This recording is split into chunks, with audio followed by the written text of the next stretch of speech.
All right, guys, we are up here on Fox 5 Live. Welcome to the show. Thanks for joining us here on YouTube. A little behind-the-scenes action for you as we set up the show, so you get to see inside what's going on in the newsroom today. This is Fox 5 DC. I apologize, I have a little cough drop in my mouth, feeling a little under the weather today. After my awesome volunteer work on the Anacostia yesterday, which I think may have triggered my illness. I don't know. Here, Mike. This is T. We're going to talk a little sports, guys, because, one, the Nats start in the NLDS tonight, playoffs. Woohoo. Go Nats. Go Nats. First game is tonight. We just heard this morning that Representative Steve Scalise, the congressman who was shot in the Alexandria shooting, will be throwing out the first pitch. That's exciting. Wow, I didn't know that. Yeah. Mayor Bowser is going to be yelling, "Play ball." Oh. A lot of DC stars. So, anyway. Officials. We got some officials in the official game. We got some officials. All right, so we're going to talk a little sports because big in the news right now is Panthers quarterback Cam Newton. Cam Newton. You guys have probably seen some of this. He responded to a reporter's question about routes in football with a somewhat sexist remark, and it was labeled as sexist, and rightfully so. And we're going to take a look at that clip so we can kind of see it, talk about it, evaluate it, and then talk about the fact that he apologized via Twitter. Yeah, did you catch it? So I saw his apology, and yeah, it seemed genuine. It was good. I'm happy that he apologized. We're going to play it too. I think it was 2 minutes. We have about a 1 minute clip of that, of the crux of it. Okay, so let's play the initial chat about it, and then the reaction, the apology. A lot of pride in seeing your receivers play well. Devin Funchess has seemed to really embrace the physicality of his routes and getting those extra yards. Does that give you a little bit of an enjoyment to see him kind of truck sticking people out there? It's funny to hear a female talk about routes, like it's funny. But fun is coming along, man. We're gonna. This is a big game for him because of him being from Detroit and. I know he wants this win extremely bad, and just to see his growth over the years, completely different player. We're not just on the field. And I told him and Benji today, those guys' preparation has been different this year, and credit the coaching for it. And just moving forward, we're going to expect those same things.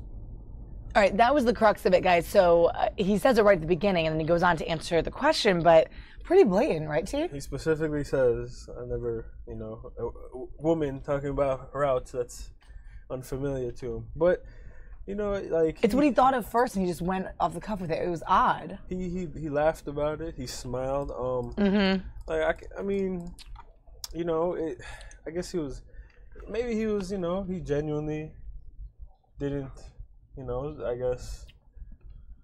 He thought it wouldn't have been which we'll see in the apology because we'll play it out. But he thought he didn't intend for it to hurt anybody. Of course. Or offend anybody. Well, everyone will say that. But he was definitely, I guess, maybe he thought it was just funny. It was odd to him, I guess, that she said it. He could even be flirting with her, Maybe. That's a good point. But. That's a good point. But, I mean,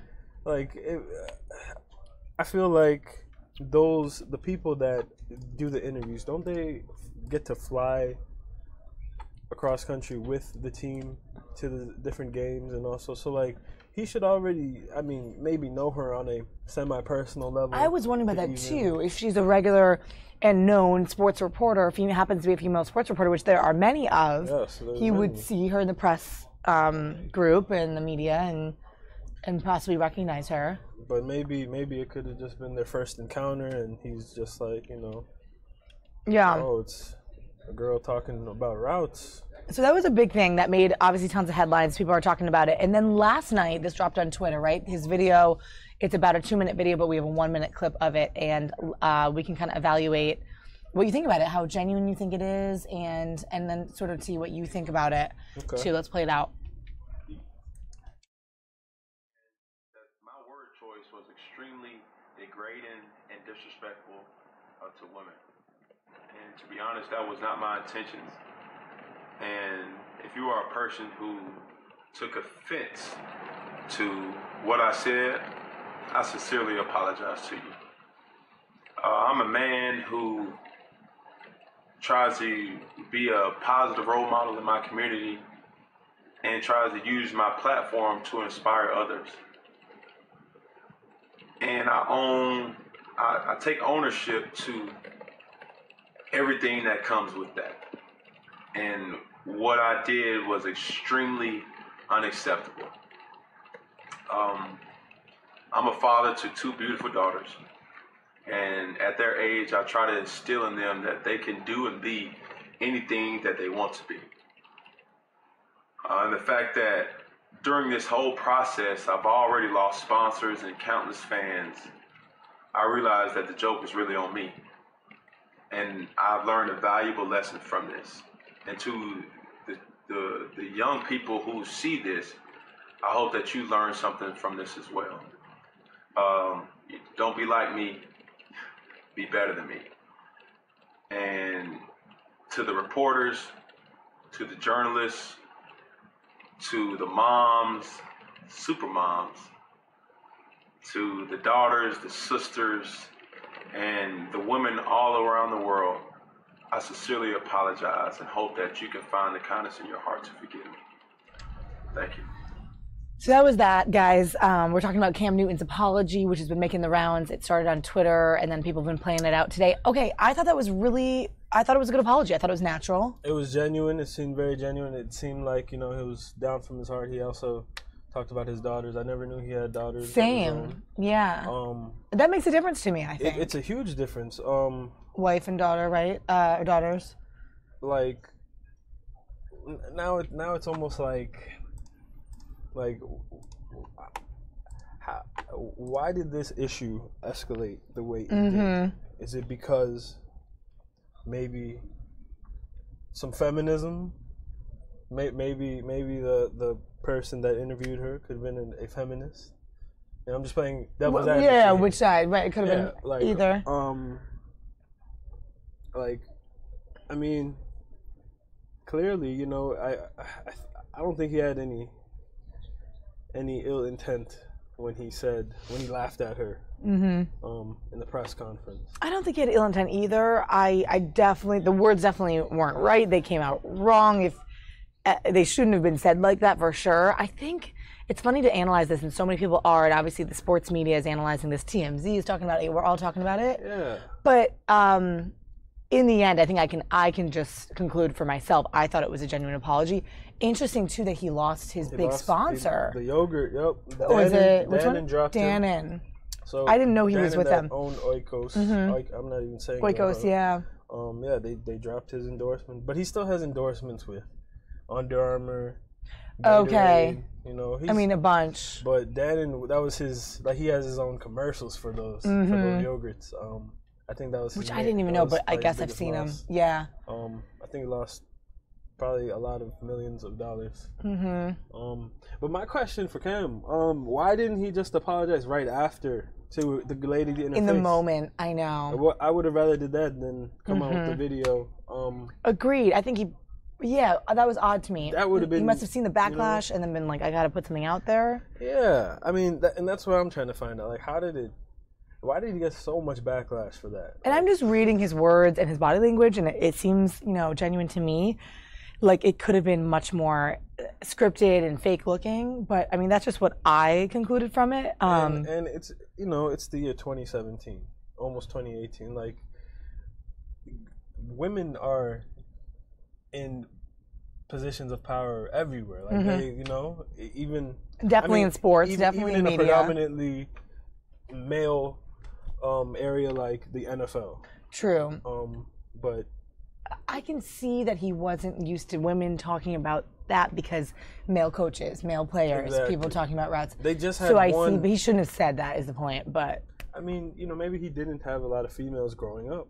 I have a lot of brothers in my family. It's like interesting. I can kind of relate to, I guess. Didn't have a lot of females growing up, but now has children. But that is different from growing up. Your childhood, obviously, your life shapes you in that way. But like, so I think at this point in time, like, we're kind of beyond that, or at least I want to believe that we're beyond that. Like, it's not like women can't do this. It's like that's thinking way in the past. Like, that's how people used to think. Like, I don't think that's what Cam Newton was thinking in his head.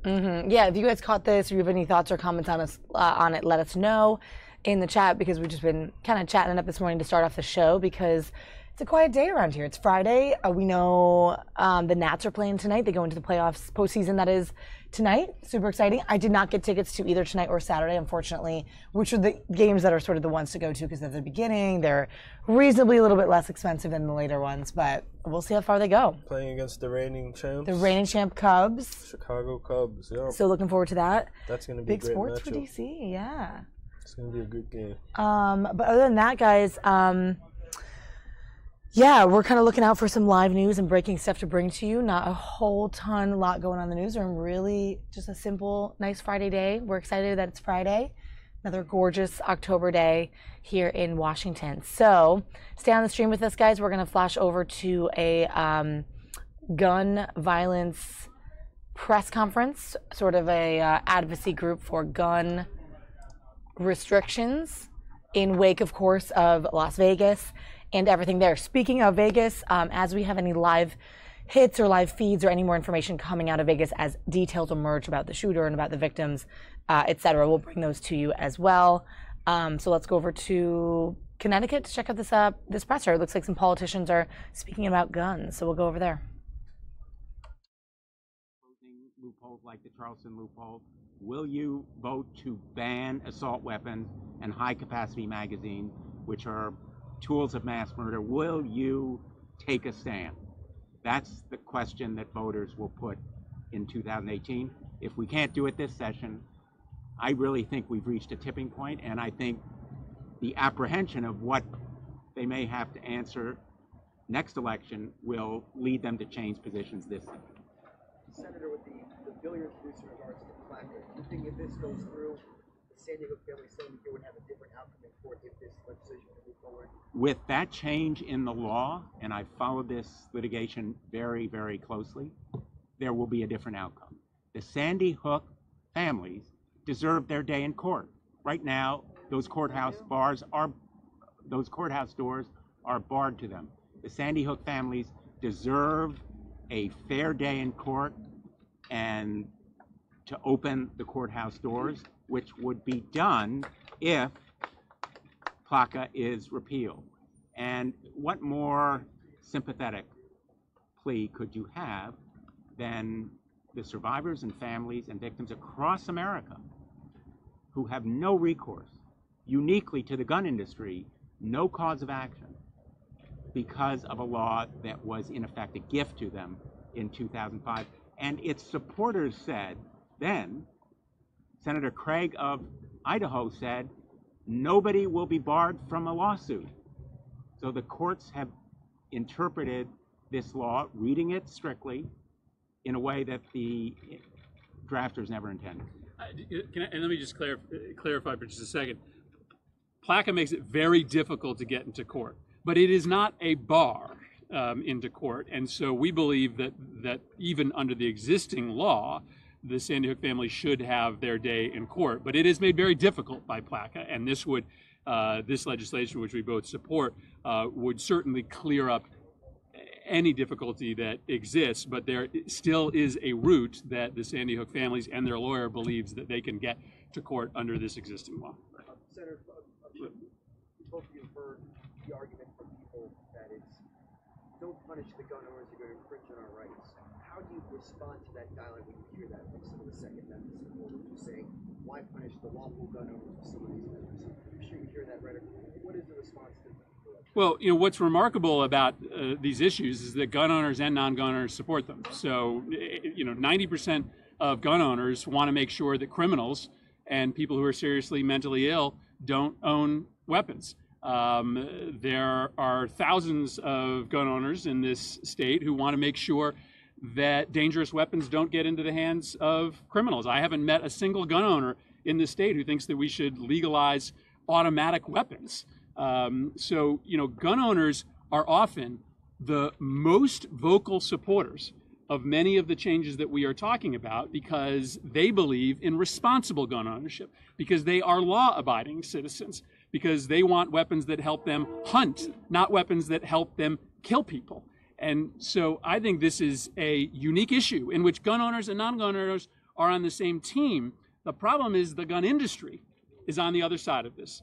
3% of Americans own 50% of the weapons in this country. The gun industry makes their money by selling large numbers of expensive weapons to a very small percentage of gun owners, which is why they don't want any of these restrictions put on weapon sales, because they make the money off of the really, really dangerous weapons. You know, with all of these comments, we have to stop being afraid. The bulk of the country, and both Dick and Chris have talked about the people who are supportive. The numbers are with us. The country is with us. And I'll just say that as a Democrat, we have to stop being afraid to stand up and say no. I think the public follows where we want to go. I understand some of my colleagues who are fearful. Let them do what they need to do. Let's go where the majority of the country wants to go and take that action now. You know, I just want to say, I have yet to meet a hunter who thinks that 100 rounds in an assault weapon doctored by a bump stock is necessary for hunting. I have yet to meet anyone who hunts for deer with an assault weapon doctored by a bump stock, converting it into an automatic weapon, or for that matter, an assault weapon generally. There is the Second Amendment. It's the law of the land. We're not saying that gun owners have no rights. On the contrary, when I talk to gun owners and I say to them, aren't you in favor of felons being barred from having guns? They're very enthusiastic about it. The NRA supported that ban. The background check makes enforcement of it possible. I have a question about the relationship between, could you speak to us as advocates about the relationship between the membership of the NRA and the leadership? Because we know the statistics. We know that 72% of members favor background checks and hopefully don't, hopefully want to reinstate a ban on assault. But how do you suggest that we galvanize those people? How can we reach out to them? What can we do to get to them? Because obviously there's a disconnect between the membership and the leadership of the NRA. Yeah, listen, I just think we have to, sometimes we assume that everybody who owns a gun is on the other side of this issue. And so when we organize, sometimes we stay clear for the wrong reasons of responsible gun owners. Responsible gun owners should be part of our coalition because they believe in what we believe in. And so I just think we have to have the courage as a movement to go out and work with the vast majority of gun owners who believe in the same things that we do. So I think sometimes we make these assumptions that the NRA wants us to make, that there is an equivalence between somebody who owns a gun and strict adherence to the NRA extremist positioning, and that's just not true. You know, the answer is right behind us. How do we reach the American people? It's through organizations like Mom Demands Action, the Newtown Action Alliance, the Connecticut Against Gun Violence. I could go on. And through individuals like Mike Bloomberg, who is committing himself to provide the resources necessary to do that outreach and mobilization. I began in this work when I was Attorney General many years ago and advocated the assault weapon ban in Connecticut, which was adopted, and defended it in court when it was challenged. And it went to the state Supreme Court and it was upheld, and nobody was paying much attention to gun violence. This movement is in a new era. It began with Sandy Hook, a new era in the movement against gun violence, and it will be a textbook study in how to mobilize grassroots support for an idea whose time has come. As Chris said at the very start, we are unique among modern industrialized countries. It's a distinction that we ought to reject. It's not what makes America great. We're the greatest country in the history of the world, and to fulfill that vision, we need to take this action. Before we wrap up, can I just acknowledge Juan Candelaria and Jonathan Steinberg, who are both great champions in the state legislature, who are here, and give them a round of applause. Let's applaud Juan, too, for the great work that you all are doing with regard to Puerto Rico. Thank you. Thank you very, very much. I just want to make a comment. You know, the NRA spends a lot of money. And Dick made reference to Bloomberg, to Mayor Bloomberg, and providing funds for these efforts. The advertising is there. We need to match it dollar for dollar, toe to toe. I mean, we're talking politics, excuse me, 101. You want to do something, you mobilize, you have action. We have good causes to stand on. We have the bulk of the American people with us. What we have to do is something that my mother taught me many years ago, is just not take no for an answer. Just not take no for an answer. We can do it. We can do it. Thank you, everyone. Thank you for being here. One last question. So the NRA has opposed research into gun violence. Research can so much inform what laws would be effective, what laws might be less effective. Is there in your legislative program unshackling the CDC and the NIH from doing substantial gun violence research? Very, very much so. Excellent question. The amendments that are added in the appropriations process, largely in the appropriations process, again, no one pays a lot of attention to them because they seem so technical, prevent us from knowing how pernicious and lethal these weapons are, because they prevent the research that's necessary to gain that information. So it's very much part of our agenda to fight those appropriation riders which restrict the use of CDC and NIH funding for appropriate research. It's in the House. I have the ranking, the senior Democrat on labor, health, education, human resources. The CDC comes under our jurisdiction. We are fighting, continue to fight with amendments, as Richard pointed out, to get rid of the riders, but it is every single time. We need to do it for 20 years. For 20 years, we have been put a chilling effect on any kind of research that has been done. Again, something that we have to hear from the public. All right, guys, we're going to switch it up and bring you back into the newsroom because we're actually going to go over to a very special event at the State Department. Secretary of State Rex Tillerson is delivering remarks at the swearing in of the new Foreign Service class. This is the 146th Foreign Service Specialist class over at the State Department right here in Washington. This just came up on our live stream, so we didn't expect it. So let's go over there. He's officiating and delivering those remarks at the ceremony. I want you to think about other impressive people you know out there and help bring them into this family as well, because I know all of you have a great network of other talent as well. This class includes former pilots, professors, law clerks, investigators, and a number of other professions, which gives us a rich diversity of skills coming into this department to help us. The overwhelming majority of this class has spent significant time working, studying, or volunteering abroad, so being abroad is not going to be new to you. And many of you are coming to the department with prior government experience already, including Peace Corps service and service in our military.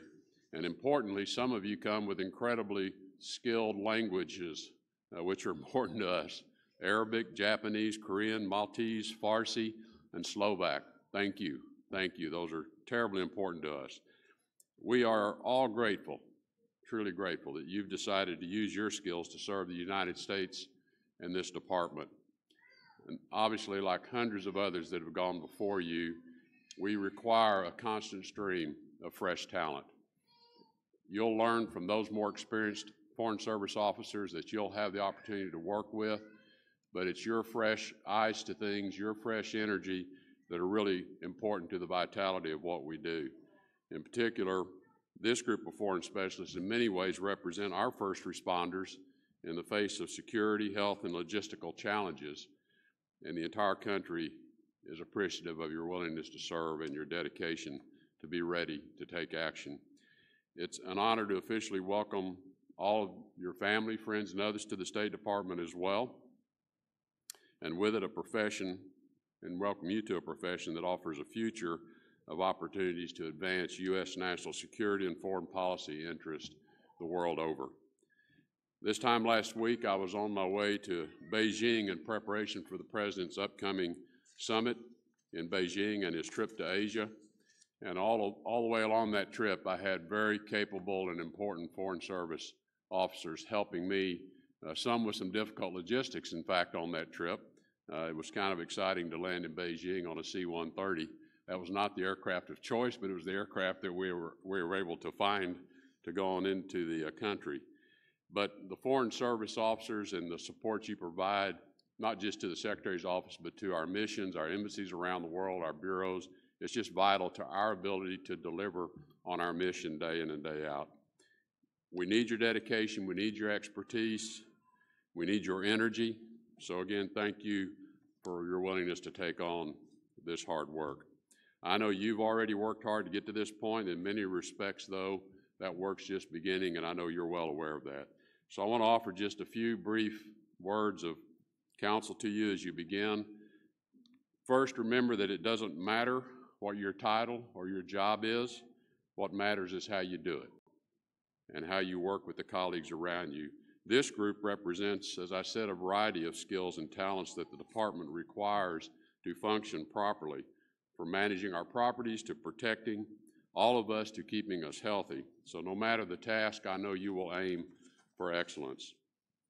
Second, I encourage you to fight complacency. It's very easy in many of the tasks we face to just say, you know, I'm just not going to move the needle. So, you know, I'll get through this and I'll move to the next opportunity. Never accept that. Never accept that. There is an opportunity in each one of these challenges to move the needle, and you will move the needle with your perseverance and your dedication. The other aspect is never conclude that you've finished growing. I'm still learning. Even at this ripe old age, I learn something every day. Learn from the people around you. This is an institution with enormously rich talent and experience. Please soak that up and never stop growing in your assignment and what you're doing. Every assignment you take, every location, you're going to grow and continue to grow, and you're not going to stop growing till the day you leave and go on to other things. The second part of that, I want to mention the redesign efforts of the department that are going on are a clear example of how we want to work as a team to reshape the State Department, to improve how we deliver on mission here at the department as well as USAID. All of your colleagues, and you will learn as you go to work in your assignments, know what we can do to improve the ability to deliver on mission. What are the obstacles we need to clear? What are the systems we need to change or adjust? How can we make it easier for people to fulfill their responsibilities and also to fulfill them more effectively? So don't be afraid to share your ideas with us. We have portals that are open. We're getting terrific input from people throughout the department. We have teams that are tasked with addressing these ideas. Please share your creativity, your innovative ideas with us as well. Again, you're coming with fresh eyes. You're probably going to see some things that a lot of people that have been here for a while may be looking right past. So encourage you to be an active participant in this undertaking. Third, please embrace and bolster a culture of personal accountability, honesty, and respect for others. These are tenets that I put in place the day I came in to this office and spoke to the entire organization. It's how we want to treat each other with that respect, how we want to treat each other in an honest fashion. If we're honest with one another, we'll be honest with the people we're delivering the mission to, countries around the world. And finally, we have to hold ourselves accountable. We can't hold others accountable if we're not holding ourselves accountable first. This organization's best and greatest asset is truly its people. It really is the people. It's not about the size of our budget. It's not about the size of our infrastructure. It's not about anything. It's about, do we have the right people? If we've got the right people, we will deliver on the mission with whatever tools we're given. I am quite confident of that. So value one another, cherish one another, take care of one another. This is required of all of us. So we can do that by committing ourselves to accountability, honesty, and respect. So as you now prepare to take the oath of office, and as your family, friends, and colleagues bear witness to it, remember the special, solemn nature of this oath. The oath you're about to take, it's an important part of our nation's history, and you're about to make it an important part of your history that is yet to be written. The United States Congress prescribed the oath as one of its first legislative acts over 2 centuries ago, establishing a bond between the American people and those who serve them. The oath you're about to take is the same oath of office that all of our colleagues have taken, myself included, as well as the Vice President, federal judges, members of Congress, military officers, and all cabinet members. So now I would invite all 61 members of the 146th Foreign Service Specialist Orientation class to join me on the stage, and I'll administer the oath of office.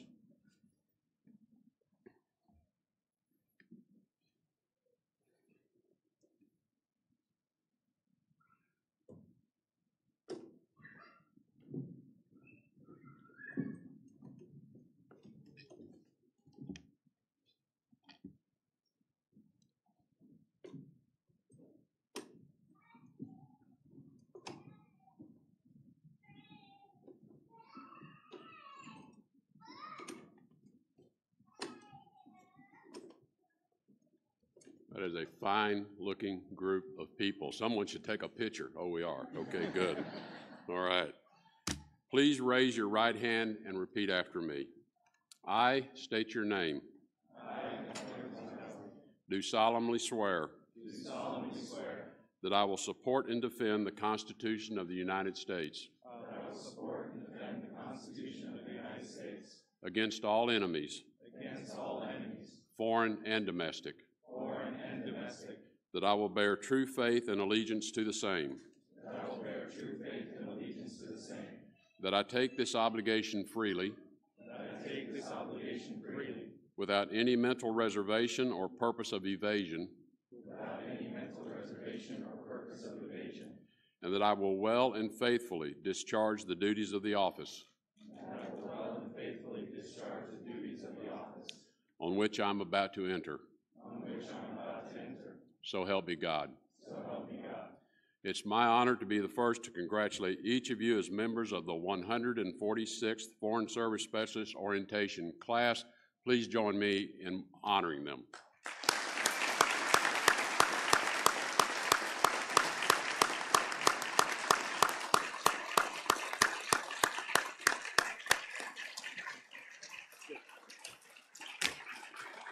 Thank you, sir.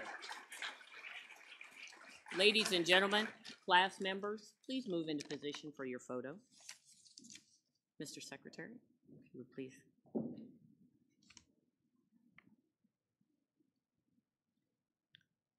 Now for a bit of logistics. I would like to ask family and friends to allow the official photographer to take 3 class photos before taking pictures from your seats. After all group photos are completed, our guest speaker, the secretary, has departed. You're welcome to come forward and use the podium for individual photos. So we're going to take 3 photos, and then I'll count.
There is only one foundation.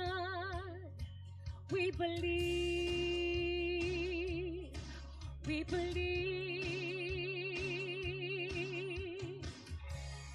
in this broken generation. When all is dark, you help us see. There is only one salvation. We believe, we believe. Can you say it with me? We believe in God the Father. We believe in Jesus Christ. We believe in the Holy Spirit. And He's given us new life. We believe in the crucifixion. We believe that He conquered death. We believe in the resurrection. And He's coming back again. We believe. How many of you believe it with me? En nuestra fe sea más fuerte, más grande que una canción, que aún en las debilidades creemos, creemos, creemos en el Padre, creemos en Jesús, en el Espíritu Santo, y nos olvida en la cruz. Creemos en su sacrificio, creemos que Él venció, que ha resucitado y volverá otra vez. Que los perdidos y muertos cobren vida hoy.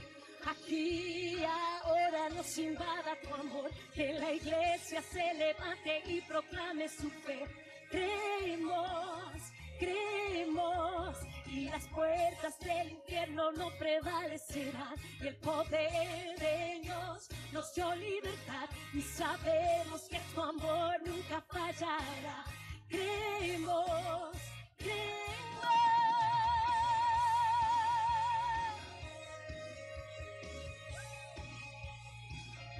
And we choose to believe in your truth, oh God, because that's what will last forever. We believe in God the Father. We believe in Jesus Christ.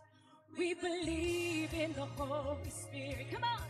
We believe, we believe, we believe in God the Father. We believe in Jesus Christ. We believe in the Holy Spirit. And He's given us new life. We believe in the crucifixion. We believe that He conquered death. We believe in the resurrection. And He's coming back again. Creemos, creemos en el Padre. Creemos en Jesús, en el Espíritu Santo, y nos dio vida en la cruz. Creemos en su sacrificio, creemos que Él venció, que ha resucitado y volverá otra vez. Creemos. Can you say creemos? Creemos, creemos, creemos, creemos. God bless you and God bless the United States of America.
because that was primarily the area that flooded. The storm surge is very predictable. The areas that flooded last time, you can see this storm surge warning is taking into account those areas. We're monitoring and we continue to monitor the canal levels. So as that threat comes nearer, we will be making that call.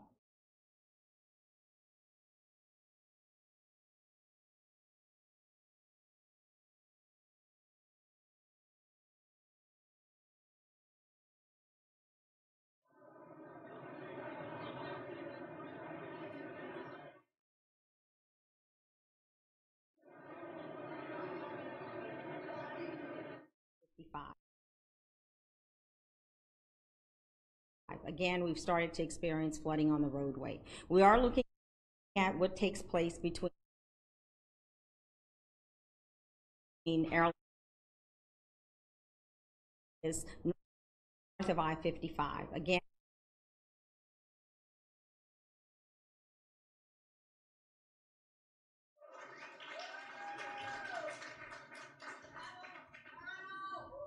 thank you. Thank you. All good. You should. You should. Thank you very much. Thank you very much. I appreciate it. And it's great to be with you and Secretary Acosta, Treasurer Carranza, and to every Hispanic American serving in the White House and all across our administration. Thank you very much. It's a great privilege for the First Lady, Melania, and I to be with you all today. Thank you very much.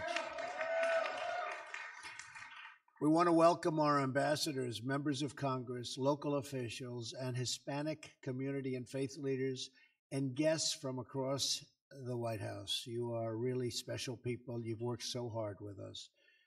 Today's performers, Julius, and you, how was she? Was she good? Huh? I heard she was fantastic. And Yes Movement Orchestra and the work that they've done and the incredible job that they've done, thank you very much. We're honored to have you all here to celebrate Hispanic Heritage Month, right?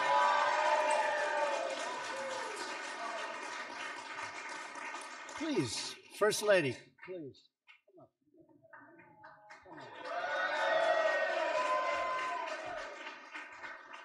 And by the way, we just got back from Puerto Rico together, and it was really quite a sight. We're doing a great job there, and they are great, great people. They are great people. They've been through a lot. Thank you.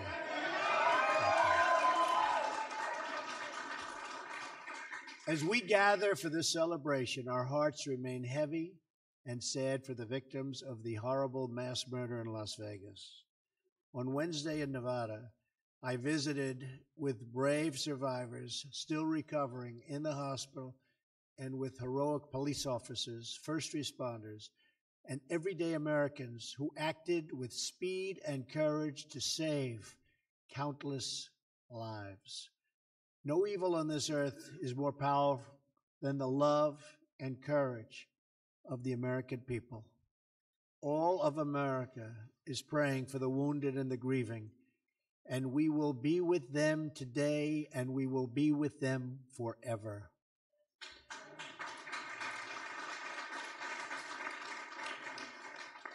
And I spent a lot of time going through the hospital with Melania and seeing some incredible people who were so seriously wounded. We will never leave their side. We are also praying for the people of Puerto Rico. We love Puerto Rico. Puerto Rico. And we also love Puerto Rico. And we're marshaling every federal resource at our disposal. Earlier this week, I traveled to Puerto Rico to oversee federal response to the two devastating hurricanes. Remember, it was two. It was one and then it was another, and that second one was brutal. And they struck that great and beautiful island. And we now have more than 15,000 federal personnel on the island. 15,000. We will not rest until that job is done. Puerto Rico has a long road of recovery ahead, very long road. But we know that its people are proud and they are resilient and they will come back strong. And I've spent a lot of time with Governor Rossello, who is a terrific man, a terrific person, on Tuesday. And we will be there all the time to help Puerto Rico recover, restore, rebuild. We're working together very closely with your great governor and your congresswoman, who is terrific, Jessica. Terrific. We stand with them and with all of those who have suffered through natural disasters over these past several weeks, including those in Texas and Florida, and Louisiana got hit very hard. And the state of Alabama was incredible. They helped so many people coming up from Florida, and Georgia likewise. So many incredible people. And also, we have to remember this, the Virgin Islands, the U.S. Virgin Islands. Governor Mapp, who's become like a friend of mine, I spoke to him so much on the phone, the job he's done, they were hit so hard, and not much was left. But they're rebuilding, and the spirit is incredible, U.S. Virgin Islands. We're also keeping in our hearts and prayers all of those affected by the disastrous earthquake in Mexico. In recent weeks, through extremely difficult times, we've seen Americans coming together from all races and all backgrounds to unite as one people under God. And I will tell you, we sent crews to Mexico, and the president was very gracious, called me yesterday and thanked me. We have some really talented people. They went there to help to solve that unbelievable, difficult problem that they have. That earthquake was devastating, and I appreciate the president of Mexico, and they were so kind in their response, but that was a tragic event, and our people did a fantastic job. So I want to thank all of our first responders and the people. Thank you. Thank you.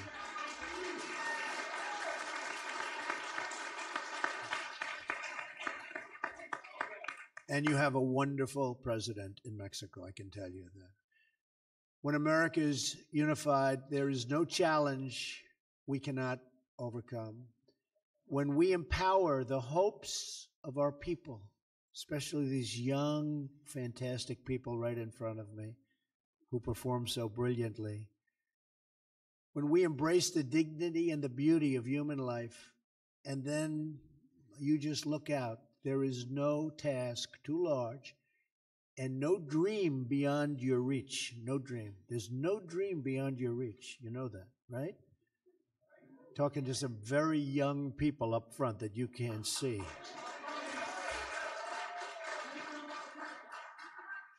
No matter who we are or where we come from, we are all Americans, and we are all bound together by our love for this country and for its flag and for each other. Great love. Thank you. Thank you. Thank you. Thank you very much. In that same spirit of unity, togetherness, and love, we are truly thrilled to have all of you right here at the White House. The White House, what a special place, right? You've read about the White House, you've heard. Who was at the White House before? You have some of the congressmen that were. Right. Not too many.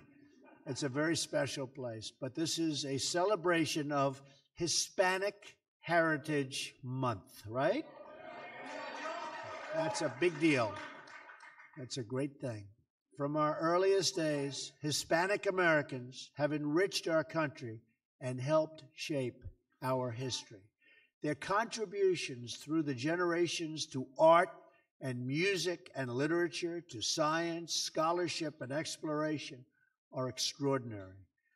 The spirit and creativity that shines through Hispanic heritage is woven into the very fabric of our great nation. Our amazing Hispanic American communities embody our great American values of faith and family and security and hard work and freedom.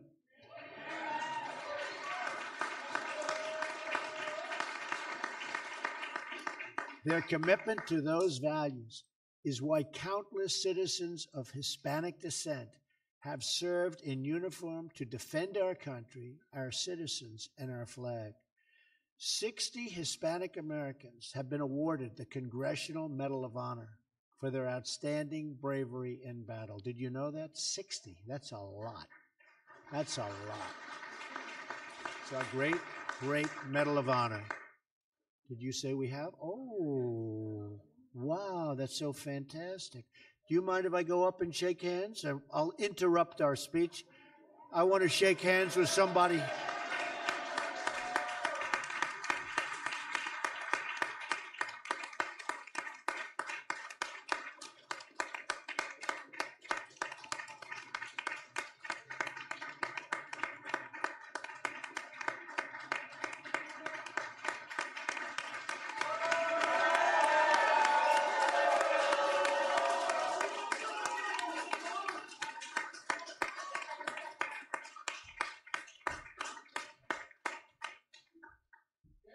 I heard you were here. I'm glad I got to meet you. I heard you were here. The Medal of Honor, that's the big deal, right? That's the big deal. Thank you for being here. We appreciate it.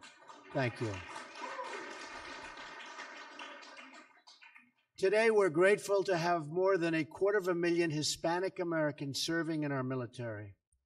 We salute all of those who defend our nation and who defend our way of life. Each of you here today represents a vital part of the fabric of this nation and the nation that I love and that you love. You teach our children, you lead our churches, you protect our communities, and you defend our nation. Among you are leaders in government, faith, and business. Fantastic people in this audience. I know some of them. And believe me, they're very tough and they're very smart. Sometimes they're too tough, but that's okay. I have to deal with it. I have to deal with it. Fantastic people. In fact, today, Hispanic American-owned small businesses are growing at a tremendous rate, especially among our Latinas. Raise your hands. Go ahead. It's tough to compete with, I will tell you. Who are leading the way in starting new businesses. You're leading the way. You're leading the way. You guys better get going.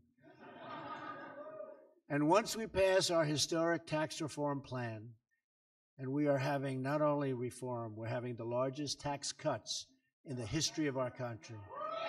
The history of our country. Does anybody in this room mind getting a massive tax cut? Does anybody? Does anybody object to paying less taxes? I don't see any hands. Okay. But Hispanic American businesses and families will prosper like never before. This tax cut and tax reform is going very well, and it's going to be a tremendous boost for our country, including the fact that we're the highest taxed nation in the world, and we will go from that to being down on the lower rung of taxes. So we'll be paying far, far less. So that's very important for keeping our businesses and our jobs.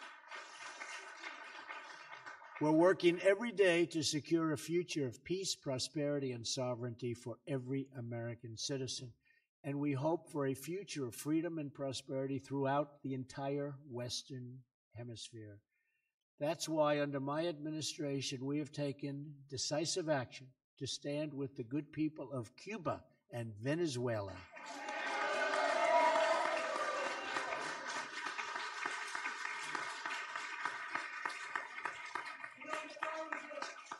Great people. Great, great people. As I announced before a wonderful crowd in Little Havana earlier this year, we will not lift sanctions on the Cuban regime until it delivers full political freedom for the Cuban people.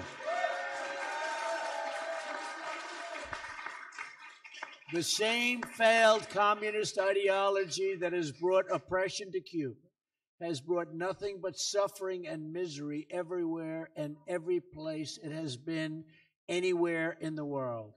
Communism is the past.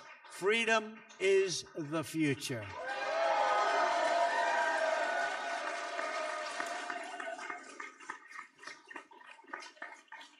We also stand with the people of Venezuela who are suffering under the ruthless socialism of the Maduro regime. We reject socialist oppression, and we call for the restoration of democracy and freedom for the citizens of Venezuela.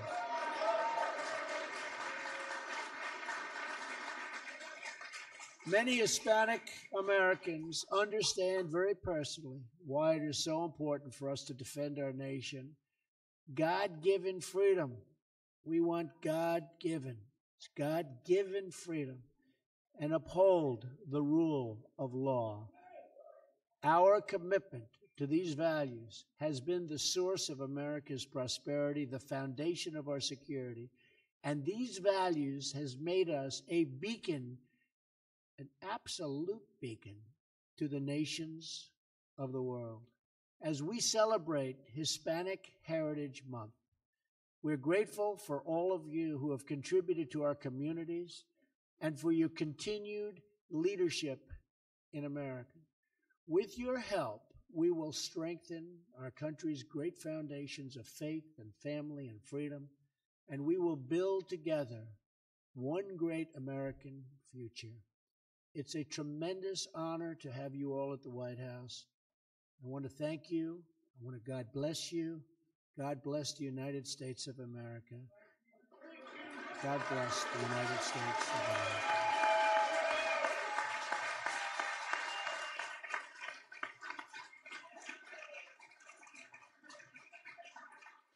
And with that, I'd like to welcome a very special person who is doing a tremendous job as our Secretary of Labor, Secretary Acosta. Alex, keep it up. Keep it up, Alex. Thank you. Thank you.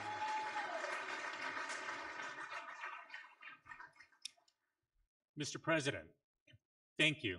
It's wonderful to be here in the White House celebrating Hispanic Heritage Month with you, with the First Lady, and with so many friends, colleagues, and guests.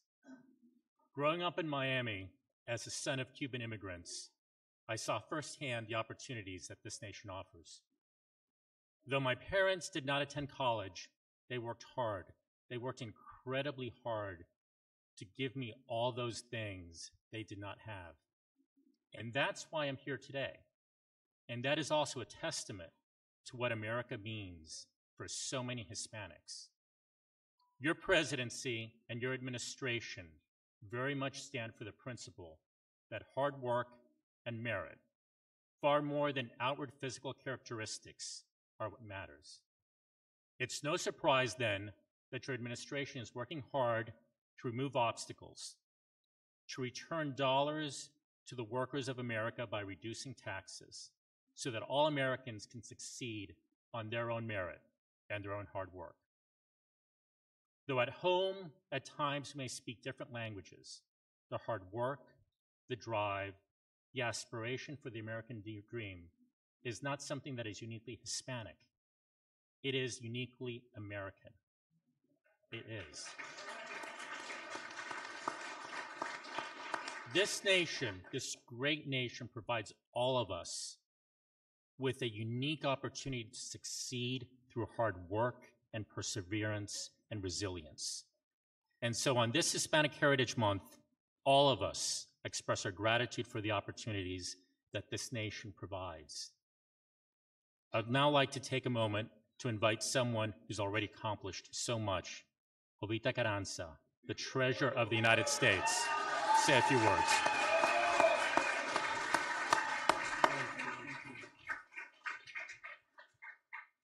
Thank you, Mr. President and Secretary Acosta, for those wonderful remarks.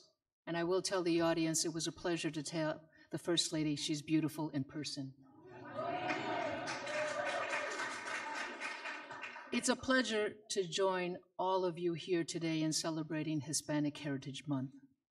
Serving the new administration, especially as a Latina, to foster economic growth and promote prosperity and stability is a privilege and an honor. When I was sworn in as the 44th Treasurer of the United States, the Secretary said that it was remarkable to live in a country where someone could go from learning the value of $1 at a very young age to one day putting her name on it. I've had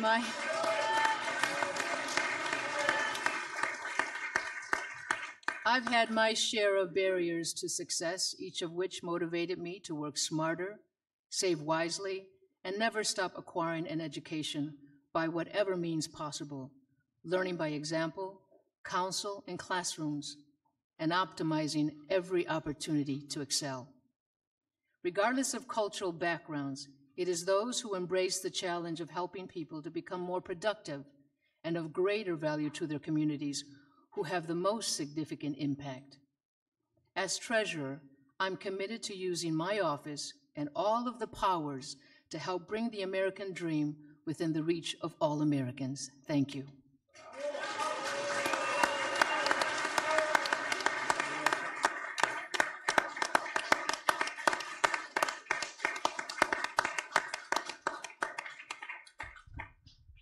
Again, thank you very much. It is such a great honor to have you. And I have to say, these two very special people, and of course, our very special First Lady, to have them with us is really terrific. You know, Secretary Acosta worked very hard. He went to a school he could have done better. He went to Harvard. Could have done better, but that's okay, right? But they have done such an incredible job, and I want to thank you both very much. Thank you. Thank you very much. Thank you.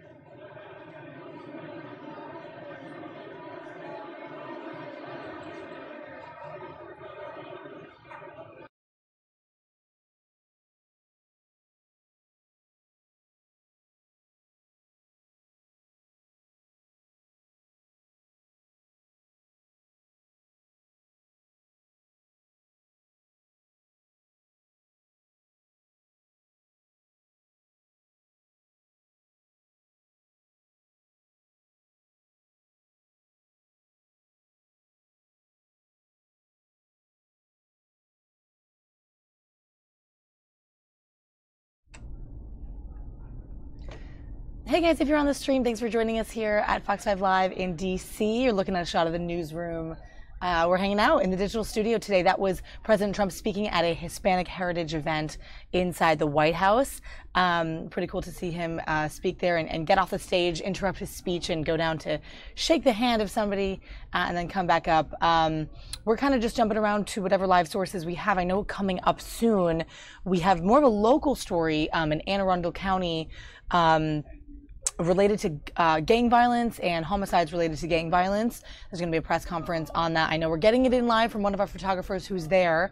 And so that's going to be coming up shortly. So stay with us for that if you're interested. And good to see you on. Hey, Graham. Thanks for joining us. Yeah, this is the look of the newsroom on a Friday. Kind of quiet in here, but we're holding it down.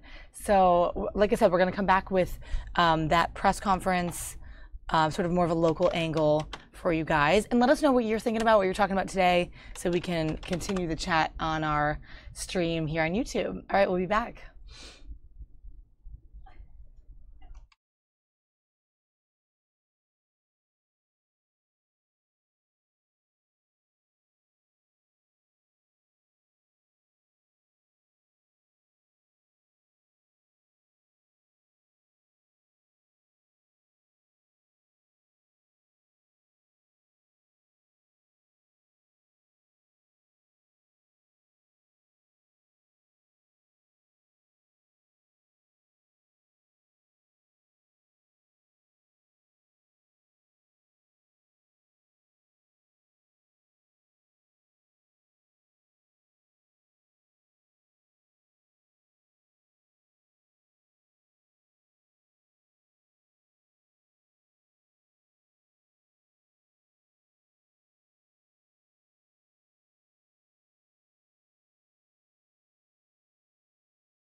You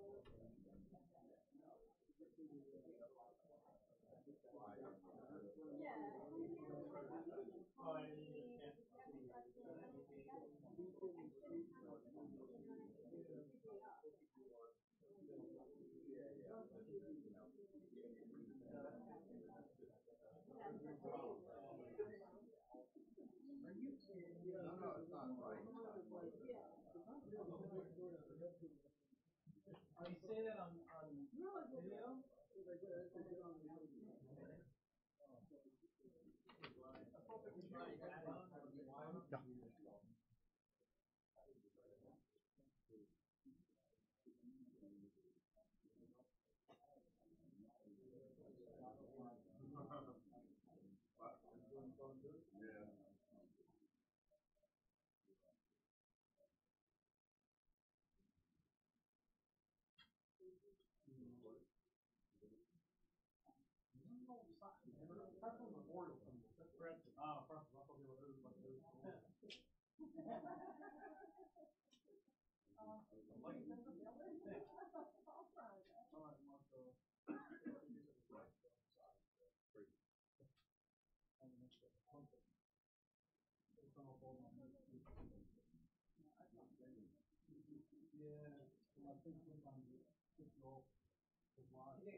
Orders are hard, man.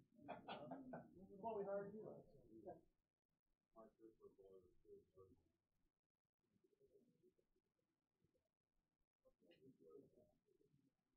Work much more than just a word.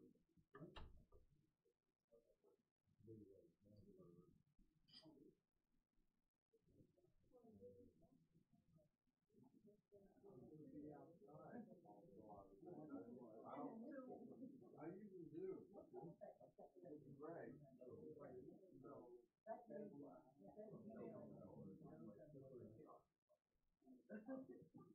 I must have read it like 4 times. I still don't understand. I just want to make sure you had it when you're out. I think you just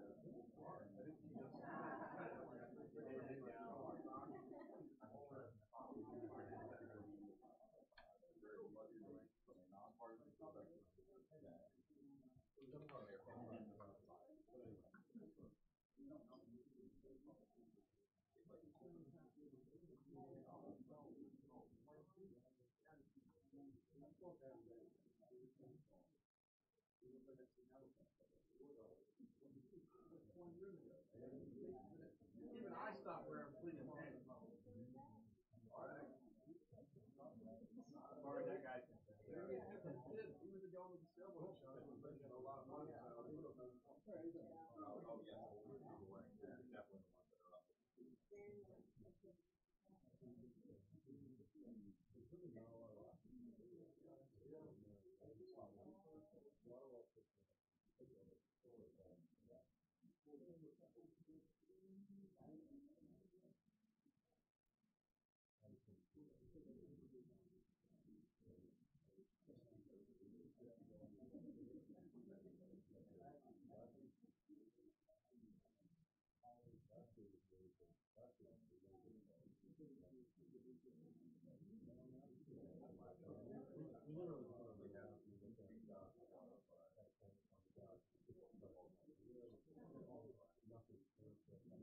Well, yeah, we got 750 a couple of days ago.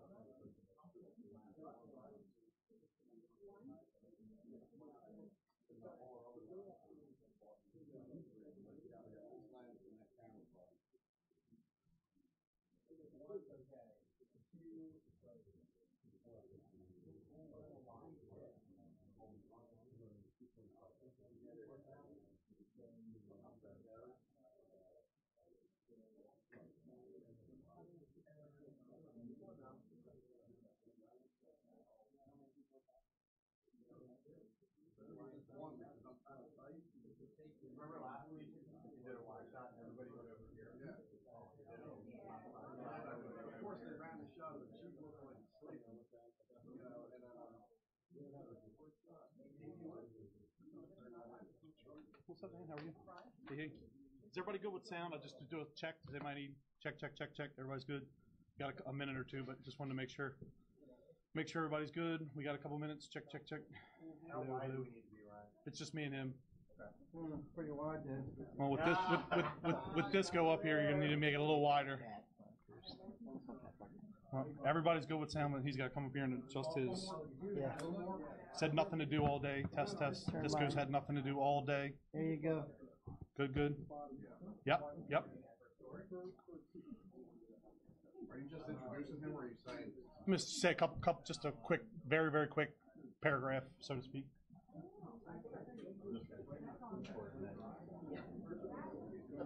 All right, like 2 more minutes, and he should be good. We'll wait till this goes on. Can you look at your phone? I have no battery here, but I have no problem.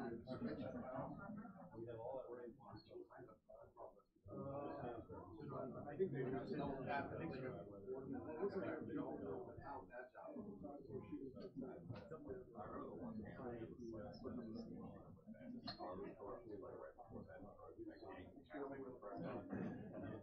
I'm radio, so however you want to do it. They always have this face is radio. This face is radio. Devilishly handsome.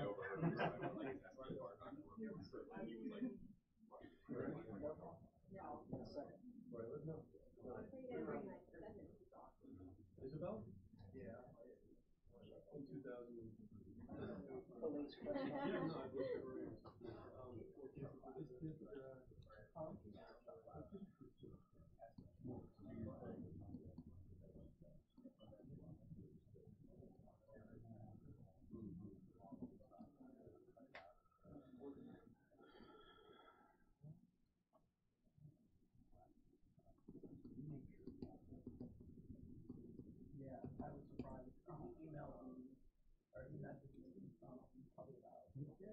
Everybody good? Everybody's good? Just let me know whenever you're ready.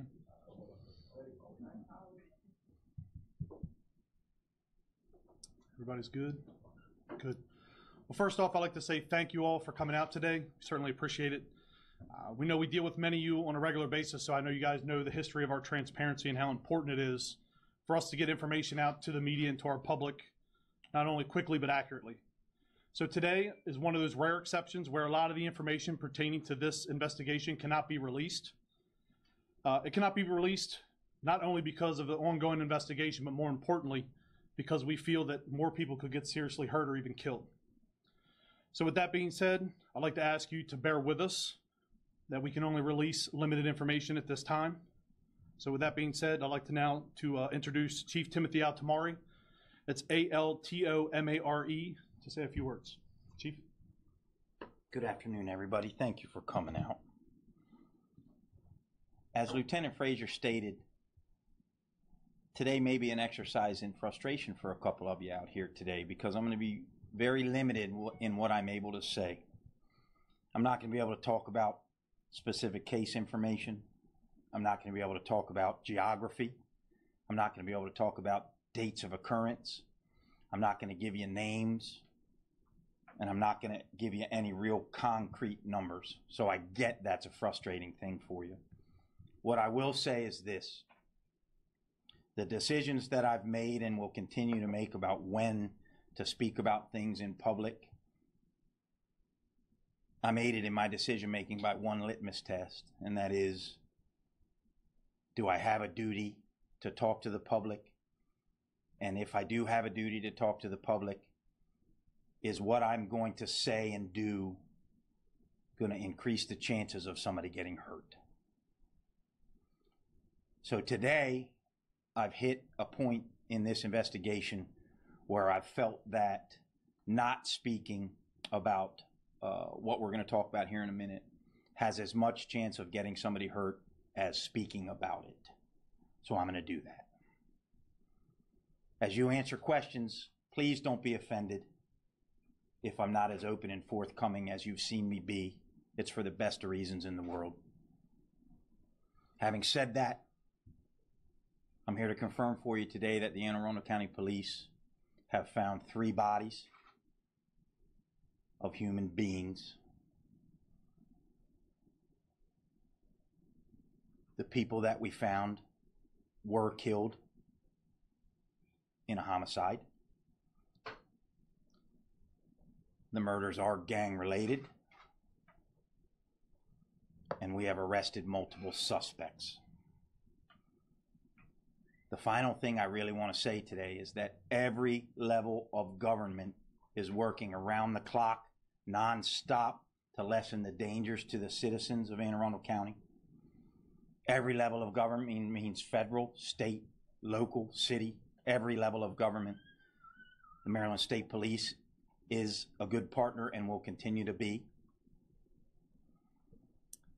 And I'm asking the citizens of Anne Arundel County from the bottom of my heart today that if you're in fear, if you think a gang wants to hurt you, I'm begging you to come and talk to us. Your lives matter to us. It's our job to keep you safe. We take it seriously, and we will move heaven and earth to get you the help you need if you need help to stay safe. There are two numbers other than 911 that I want to give people today. I talked about the first number last week. Our gang tip line is 410-222-4700. 410-222-4700. And then if you just think you might have a piece of a puzzle that could help us put a bad guy away before they hurt somebody, just a rumor, anything, I want you to call 410-222-4117. I'm going to close my prepared statements by saying every human being in this county matters to us. I'll say it again, we'll move heaven and earth to get you the help you need. If you live in fear, we want to help you stop it. We won't desert you, and we'll be there for you. That's my word as your chief of police. And I'll take a few questions, but I'll beg you to understand I can't go much further. Chief, I know from recent reports, I guess we had a body in Quiet Waters. There's a body over by the Beltway. Are these involved? Can you say, are these involved in the freeze? I'm not going to talk about geography today, and I'll beg you to understand that my reticence is directly related to trying to keep people alive. I can't talk about it. Can you say that those are part of the three bodies, or are these three bodies new that we may not have information about? I don't think the press had information on these bodies. Is there a particular community that's being targeted? To whom are you speaking? I'm talking to every citizen of Anne Arundel County, from the Calvert County line to the Baltimore City line and in between. If you're in fear, we're going to come help you.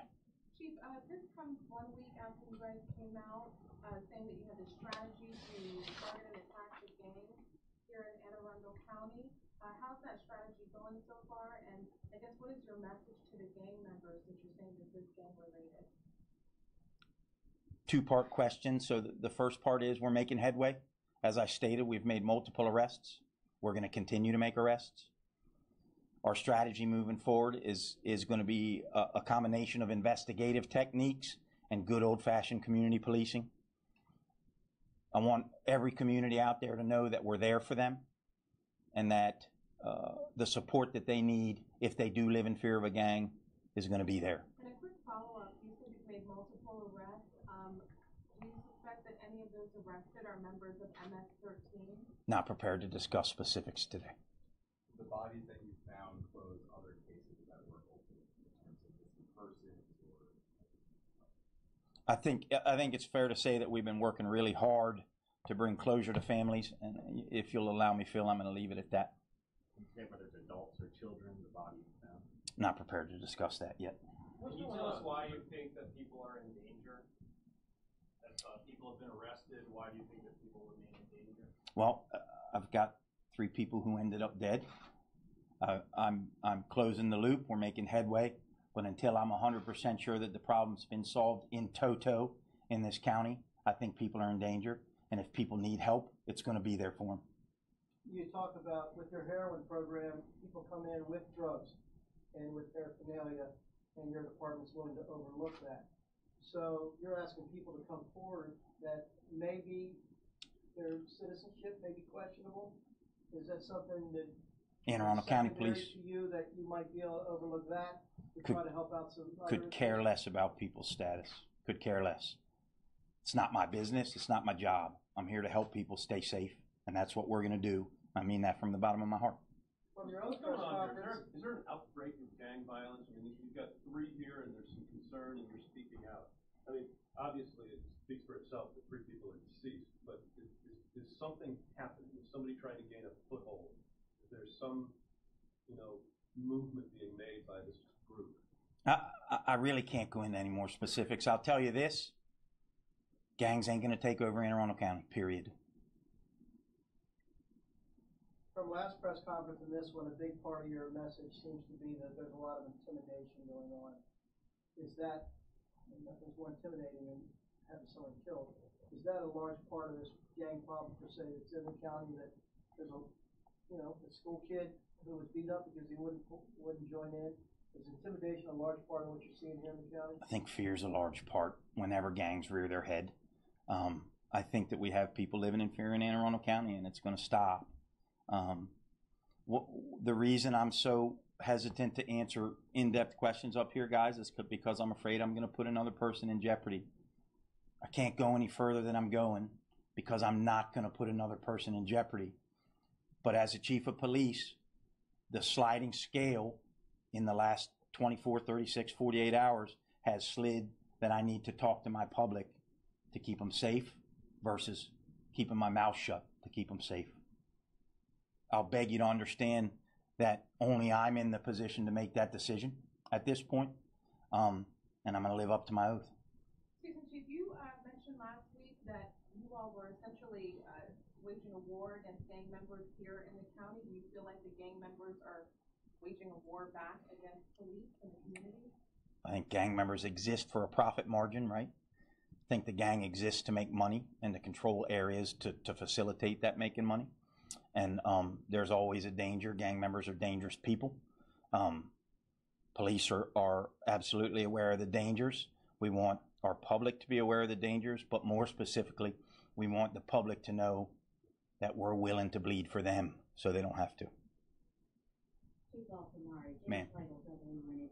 Thanks for having the press conference. Yes, ma'am. How's the collaboration going with the FBI as far as their input and work alongside local police? The collaboration at all levels truly is fantastic. It's going to continue to be fantastic. Look, we live in the greatest of free societies in the world, and when there's a danger that becomes clear and present, and it makes people live in fear, we pull out all the stops and we stop worrying about what uniform we wear or don't wear, or what our jurisdictions are, and we bring justice to people and make them feel safe. So it's been great, Miss Jane. Multiple people have been arrested as a result of the investigation. Have they officially been charged? And can you speak about the charges that they're facing and in what court? Cannot. So I'll tell you this: if we arrest them, we got to charge them, right? Right. And let me stop there. Okay. You say that you are fearing for public safety, so that you feel that this is a necessary vehicle in order to also speak for public safety as well. Can you speak at all about who you're talking about in terms of public? Because we're talking about gangs. Gangs target groups of people. Can you talk about what group of people that you feel is ultimately in danger? Yeah, absolutely. The citizens I serve. So everyone in Anne Arundel County. Yeah. So let me say this specifically: if a person fears a gang, if a person feels like they are remotely possibly being targeted by a gang, we want to hear about it. We want to hear about it before they make a mistake that might end up with them hurt. Can you walk us through the process if someone does contact you in fear? What happens next? So the 2 numbers that I gave you are directly linked to an alert system, so that when the call comes in, it doesn't sit for 8, 12, 14, 18 hours, okay? So it's going to go to a detective that we got the call and a brief description, and then you're going to get a call back from an Anne Arundel County policeman saying, what do you got? What can we do to help? And then I'm not teasing you. I'm not being sarcastic when I say we're going to get you the help you need. We're going to spend the money that needs to be spent. It's no object. We're going to figure it out. What you need is going to be there, and we're going to get you put somewhere safe, and we'll figure it out, and we'll make you safe. Sir, if I might follow up, I have on record that as of yesterday was the 2 shot victims in the Brooklyn area. Yes, ma'am. That put us at the count of 11 for 2017. This new count then bumps that up. Last year there were 16 in the entire year. I have us at 13 on the year right now. 13? Yes, ma'am. That's 3 included, with the remaining. Yes, ma'am. What's your message to the people involved in the gangs, the ones who are the reason you're here today? What's your message to them directly? Not here. It ain't happening here. When do you expect to be able to give the public more information as to arrests, victims, anything about this investigation that you feel more comfortable on? As soon as I can do it without getting somebody hurt, Phil. And I'm not being purposely. That's my answer. You know, as soon as I did this, as soon as I thought doing it kept people safer than hurting their safety. Every step I take moving forward is going to be based upon the information that I have, you know, that helps me make a decision about, do I talk more or is it going to get somebody hurt?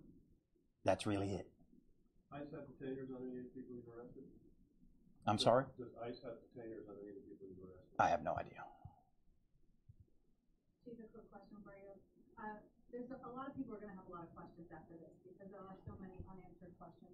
I know that you're saying that this is to keep people safe, but we're not trying to cause mass hysteria here, but what's your message to people who maybe weren't nervous about gangs in Anne Arundel County before, but so many unknowns might cause them to be nervous after they see a news report like this? So that's a great question, and I appreciate it. I'll say this. There's a gang presence in every community in Anne Arundel County. For a lot of years, we didn't talk about it. For a lot of years, we were discouraged from talking about it. My boss is open, honest, and transparent and wants us to go after the bad guys and help and keep people safe. So, but a presence doesn't mean they've taken over. So we're not going to let them take over. It's not happening, right? If you're in a community that you do see signs of gang presence, graffiti that looks gang related, some graffiti is gang related, some isn't, call. I've got pros. They'll come out and look at graffiti and tell you if it's gang related. Whether it's at the Brooklyn line like Miss Jane talked about, or whether it's in South County. And guys, we have gang graffiti in South County, all the way to the Calvert County line. So there's a presence in every community. But your police departments aren't going to let them take over, and they're not going to let people make people live wholesale in fear. It's not happening. Are we too far behind the chief, the third one is chief, to maybe catch up and nail this down? I don't think so, Miss Jane. We're going to nail it down. It's going to happen. Yeah, we're going to be okay. That's cold comfort for the families who have lost a loved one. And I want to say this. If we haven't contacted a family, we have not found their loved one. You were discouraged from talking about gang-related violence? There have been periods in our history where we have been discouraged from talking about gang-related violence, Phil, yes. Talk about it all, what changed? My boss is open, honest, and all about being honest with people, telling them the problems that we're solving and how hard we're working on solving it. So, one more question, please. So you have 3 dead bodies. Is there some missing that you're afraid may come up to make that number go to 4 or 5? We're working on everything, Mr. Harrison, but I can't go into more details. Really can't. Thank you, ladies and gentlemen. We appreciate your time. God bless. Be safe.